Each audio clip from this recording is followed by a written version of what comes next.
Hello দোস্ত, প্রতিদিনের ন্যায় আমি আজকে আপনাদের সামনে একটা অসাধারণ ভিডিও নিয়ে উপস্থিত হয়েছি, যেটা দেখলেই আপনারা একেবারে অবাক হয়ে যাবেন। আপনাদের একেবারে চক্ষু চড়ক হয়ে যাবে, আপনাদের চোখের ঘুম উড়ে যাবে।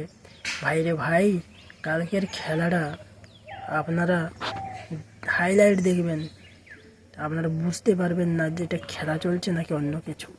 তা বন্ধুরা, এখনও যদি এই ভিডিওটিতে লাইক না করে থাকেন তাহলে অবশ্যই ভিডিওটি লাইক করুন আর শুরু থেকে শেষ অবধি দেখুন, তাহলে সমস্ত কিছু বুঝতে পারবেন কি হয়েছে।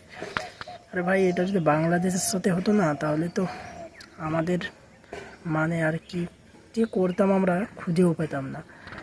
কালকে নিউজিল্যান্ডকে আমাদের ভারতীয় বোলিংয়েরা যেটা করলো তা বলে বোঝানো যাবে না। 153 রানে অল আউট।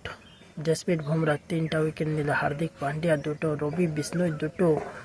বাপরে বাপ, কি বোলিং! 20 ওভার খেলতেই দিল না। 20 ওভার খেলার শেষে কত রান করলো? 153। ভারতকে দিল 156 রান। ভারত চুনোপুটি নাকি? ভারত সেটা 10 ওভারেই করে দিল। ওহ, কি আর বলবো ভাই, 10 ওভারে, মাত্র 10 ওভারে রানটা চেঞ্জ করে দিল। ঠিক আছে ভাই, তো কি আমাদের অভিষেক শর্মা 20 বলে 67 না 68 একটা ইনিংস খেলে দিল। আর আমাদের সূর্য কুমার যাদব 26 বলে 57 রান। কি চিজ রানচের ভাই! ভিডিওটিতে এখন লাইক করুন, লাইক, আর বাংলাদেশে শেয়ার করে দিন ভিডিওটি, যাতে ওরা বেশি বেশি করে দেখে এই ভিডিওটা। তো থ্যাংক ইউ সো মাচ।